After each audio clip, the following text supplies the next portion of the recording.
Hoje vamos conversar com Alcione Peixoto sobre o jugo leve e o jugo pesado. No Momento Espírita, veremos a mensagem intitulada A Casa sobre a Rocha.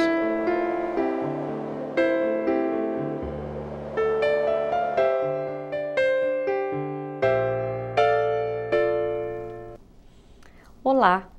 Se você por algum motivo deixar de assistir este programa em seu horário real, poderá assisti-lo no site www.amemmaringá.com.br. Ajudem-nos a divulgar, pois além deste programa, lá estão disponíveis matérias espíritas. Esperamos a sua visita.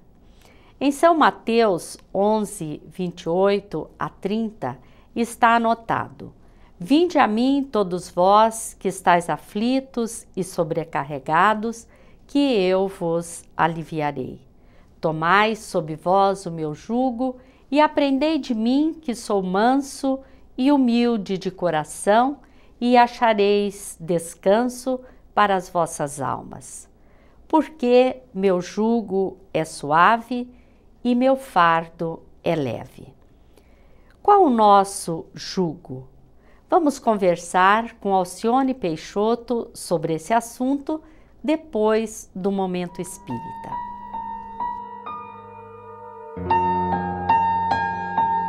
O chamado Sermão do Monte de Jesus é a maior declaração de amor que a humanidade recebeu ao longo das eras. O conteúdo, a forma, a estrutura da Carta Magna do Bem são perfeitos, irretocáveis. O homem-paz, Mahatma Gandhi, foi capaz de dizer que se perdessem todos os textos sacros da humanidade e só se salvasse o Sermão da Montanha, nada estaria perdido. Sábia observação, pois realmente está ali o mais seguro guia de conduta de que se tem notícia. Não só pelas 9 bem-aventuranças que cantam esperança, mostrando um futuro feliz para os corações sedentos de orientação e consolo, mas também pela postura perante a lei antiga, mostrando que teve seu tempo, sua validade. No entanto, precisava de reforma, de melhoria. Precisava dar o próximo passo. São muitas orientações, algumas brandas, outras enérgicas. É no Sermão do Monte que Jesus fala que não se pode esconder uma cidade situada sobre o monte, conclamando-nos a fazer brilhar a luz interior que todos temos. É ali que fala do amor aos inimigos, jamais pensado, jamais considerado antes por alguém. Uma proposta revolucionária e de beleza inigualável pelas nuances intrínsecas. Foi do alto daquele monte que nos ensinou a orar, primeiro recomendando que a oração fosse realizada em nosso quarto interno. Depois, orientando-nos a evitar o palavreado excessivo, tornando o ato de falar com Deus uma conversa amiga, desprovida de ritos ou pomposidades. Por fim, recita o Pai Nosso. Como esquecer aquela oração, aquele roteiro, aquele poema de luz? Quantas almas, ao longo das eras, já se libertaram de seus sofrimentos atrozes nas asas de um Pai Nosso feito de coração? Quantas almas? Em seguida, fala dos tesouros do céu, mostrando que são os únicos que levamos daqui, os únicos verdadeiramente reais para a nossa vida espiritual. Olhai as aves do céu, não semeiam nem ceifam, e vosso Pai Celestial as alimenta.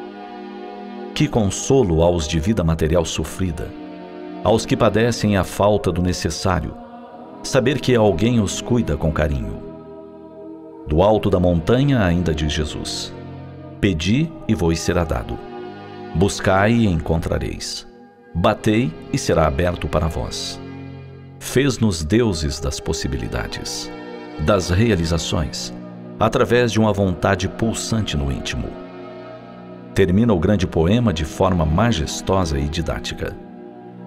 Todo aquele que ouve estas minhas palavras e as pratica, será comparado ao homem prudente que edificou sua casa sobre a rocha. Caiu a chuva, vieram as torrentes, sopraram os ventos, precipitaram-se contra aquela casa, mas não desabou.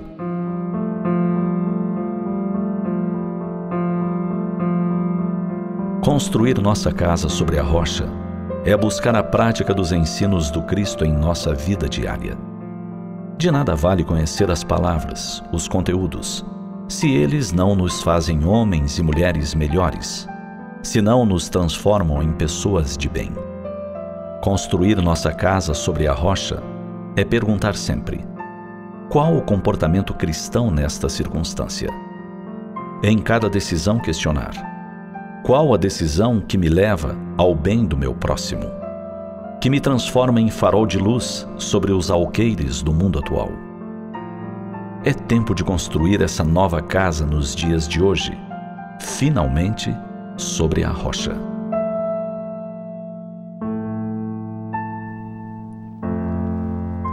A Casa sobre a Rocha é o título desta mensagem que está no CD Momento Espírita, número 22, e no site momento.com.br. O jugo leve e o jugo pesado. Alcione Peixoto, palestrante espírita e escritora, está conosco para conversarmos sobre este assunto. Alcione, é muito bom ter você no programa.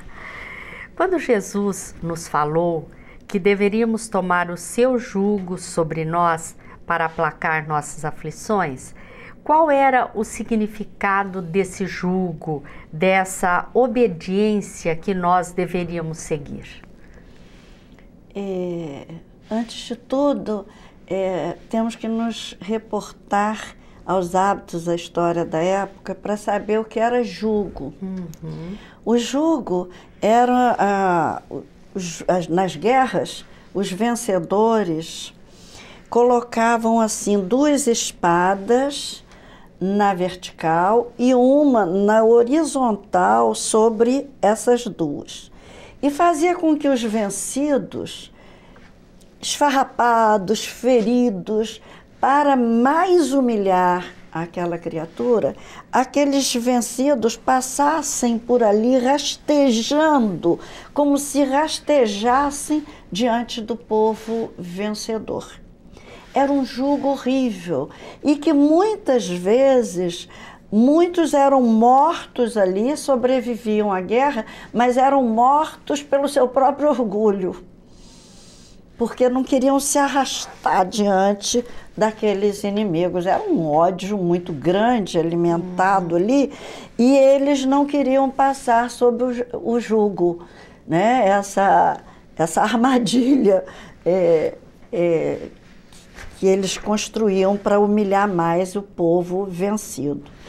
Então, o orgulho ali matava muito, que as pessoas preferiam morrer a se humilhar diante de um povo inimigo, de um povo que destruiu o seu povo. Então, Jesus nos promete, nos convida: vinde a mim todos vós que estáis aflitos e sobrecarregados. Era a situação daqueles vencidos. Agonia, dor, né? E eu vos aliviarei. Para aliviar, qual era a necessidade? Tomai sobre vós o meu jugo e aprendei de mim, que sou manso e humilde de coração. Mansidão e humildade, o que era difícil para aqueles povos humilhados naquela hora. E encontrareis descanso para as vossas almas. Olha a sequência. Primeiro ir a Ele, os aflitos e sobrecarregados. Tomar o jugo de Jesus. O jugo de Jesus era esse processo de aprendizagem que nós temos que fazer de mansidão e humildade. E já estava lá no Sermão do Monte, que é o nosso código do cristianismo, bem-aventurados os mansos, porque eles herdarão a terra. Não se requisita agora, nessa fase de mudança do nosso planeta, de transformação, santidade de ninguém, porque é impossível.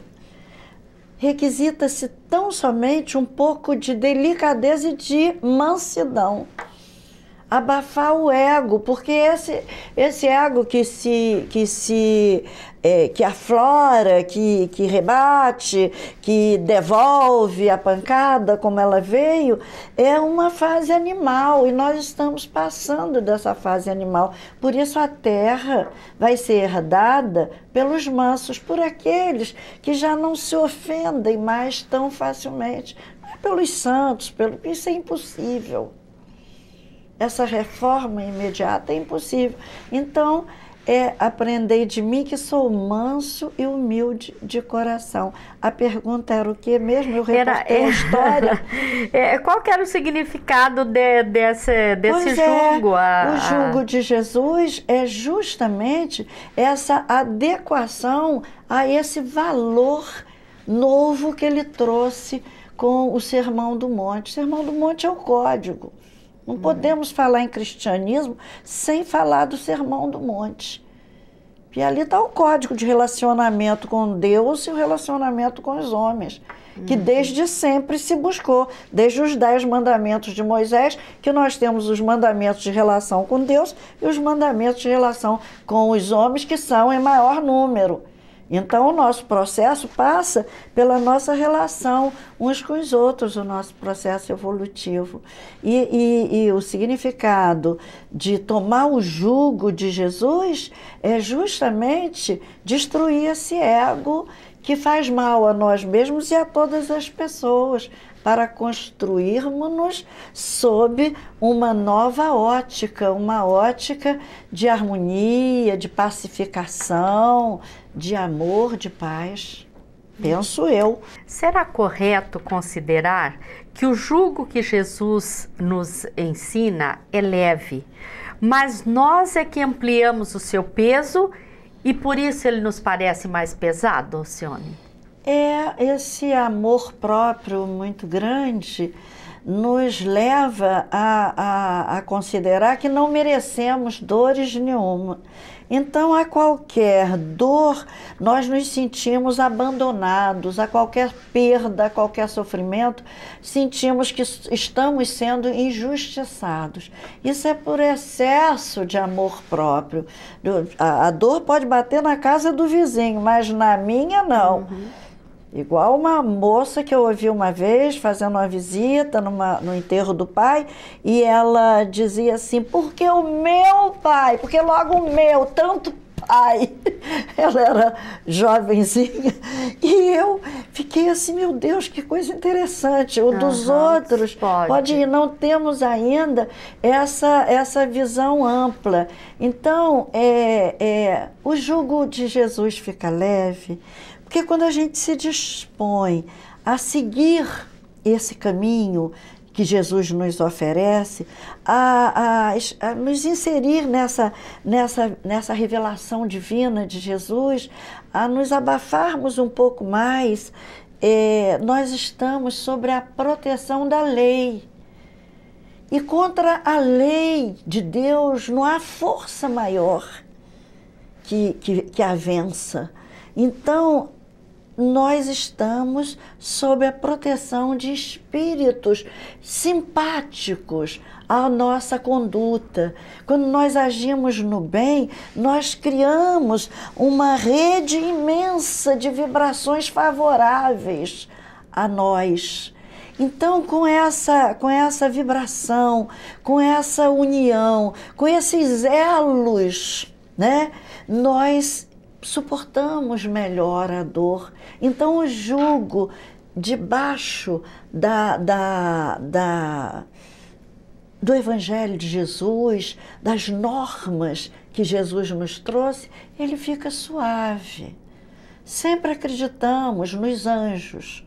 Os católicos falavam do anjo da guarda. Realmente todos nós temos essas almas que evoluíram, que passaram por essas mesmas dores pelas quais passamos agora e compreendem o tamanho dessa dor na alma frágil ainda. Então, essas criaturas, quando nós nos munimos da oração, quando nós somos perseverantes, somos tolerantes, somos pacientes na dor, nós atraímos essas almas semelhantes. E aí o jugo fica mais leve. E quanto mais nos debatemos, somos iguais aos passarinhos que ficam prisioneiros nas gaiolas e se debatem tentando sair. Ferem as suas asinhas. Quando uma criança inadvertidamente ou generosamente lhes abre a porta da gaiola, ela não pode sair porque a sua rebeldia machucou e feriu suas asas.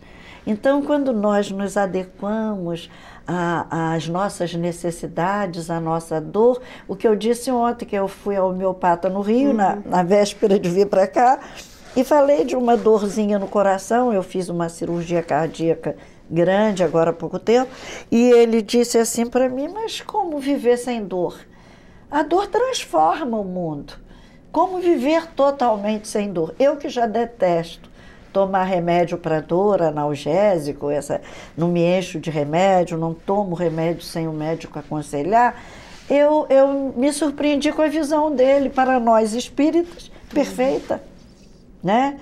Como viver sem a dor, adequar a nossa necessidade. Então, a dor seria a consequência de nós não aceitarmos o jugo do mestre e insistirmos por andar pelos desvios, né? Vamos dizer assim, os desvios, em vez de seguir o caminho reto. Os desvios, a dor, os atalhos. A dor, né? A dor é que nos aponta, porque aperta daqui, aperta dali, nós vamos nos espremendo e vamos achando o caminho. A dor tem uma função grandiosa na vida do ser humano. Nossa, como eu louvo hoje as minhas dores. Sempre entendi cada dor como um braço da misericórdia de Deus para mim, não da justiça, da misericórdia. Porque a lei divina tem o braço da justiça e o braço da misericórdia. Sendo que o braço da misericórdia é elástico, diz Pietro Baldi, é elástico. E esse braço é que arrebanha todos os filhos. Então eu me sentia, na hora da minha dor, das perdas, que foram muitas nessa vida, eu me sentia nos braços da misericórdia divina. Olha só, Deus já confiou essa dor tão grande para mim. É sinal que eu estou caminhando. Isso era um estímulo, Não via como justiça, com essa visão de justiça ainda muito terrena que nós temos, né? É uma visão muito imediatista. A justiça divina é uma coisa muito maior, muito mais ampla, né? Nós vamos a um breve intervalo e voltamos daqui a pouquinho. O Livro dos Espíritos, com suas 1019 questões, tem respostas para as principais dúvidas do ser humano. É o livro basilar da doutrina espírita, contendo seus aspectos filosófico, científico e religioso. O Livro dos Médiuns, segundo livro da codificação espírita, é um guia seguro para aqueles que são médiuns ou para aqueles que se interessam pela parte científica da doutrina espírita. O terceiro livro do Pentateuco espírita é o Evangelho segundo o Espiritismo. Nele, Allan Kardec reuniu os ensinos morais de Jesus e os comentários dos benfeitores espirituais à luz da doutrina espírita. O céu e o inferno discorre sobre a justiça divina na visão espírita. Neste quarto livro, Allan Kardec foi subsidiado por comunicações de espíritos que relataram como viviam na Terra quando encarnados e como estavam vivendo após a morte no mundo espiritual. Hoje estamos conversando com Alcione Peixoto. Estamos falando sobre o jugo leve, o jugo pesado. Alcione, quando Allan Kardec perguntou aos espíritos qual o verdadeiro sentido da caridade, eles responderam que era a tolerância para com as imperfeições alheias, né? O perdão das ofensas, indulgência, né?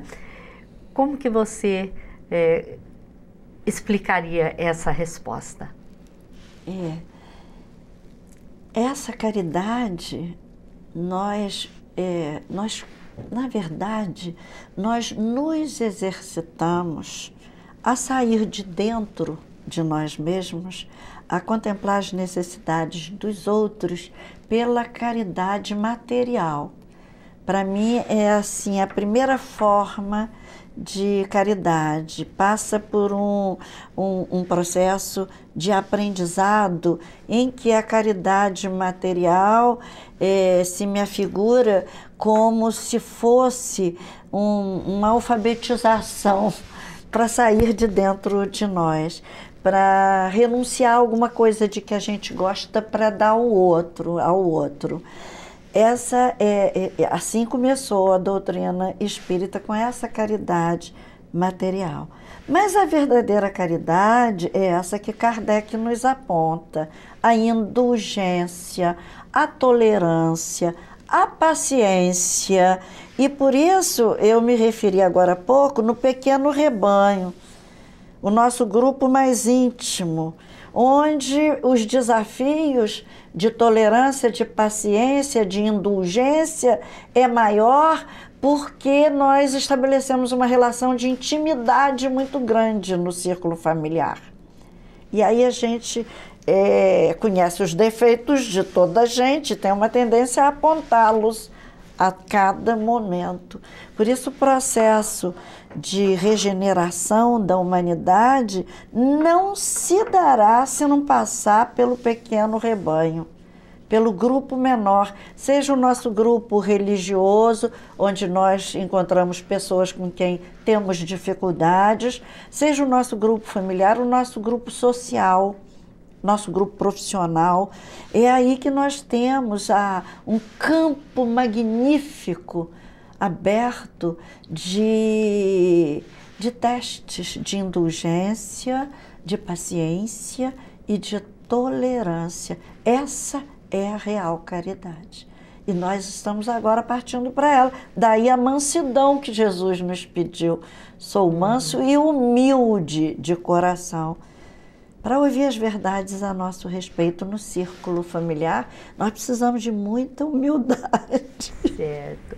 Alcione, foi muito bom ter você mais uma vez conosco. Eu fiquei muito feliz com o convite para estarmos juntas. É a segunda vez que nós estamos juntas num programa de entrevista, mas eu quero ressaltar que as respostas às suas perguntas, elas passam, é a minha visão, que passa, obviamente, pelo Evangelho, que eu fui criada dentro dele, mas é a visão pobre que a minha maturidade do momento me permite ter, e as respostas são fruto ainda da minha indigência dos conhecimentos de Jesus e da doutrina espírita. Sou ainda muito pequenina, mas é o que eu penso e o que eu tenho, isso te dou, como disse São Pedro. Mas sabemos que a sua bagagem é muito grande, Alcione. Não tenho ouro nem prata, mas o que tenho, isso te dou. É a maturidade possível de agora. Muito obrigada. Nós te agradecemos muito pela sua contribuição. Agradecemos a todos vocês que mais uma vez estiveram conosco. Esperamos estar juntos no próximo programa e muita paz a todos.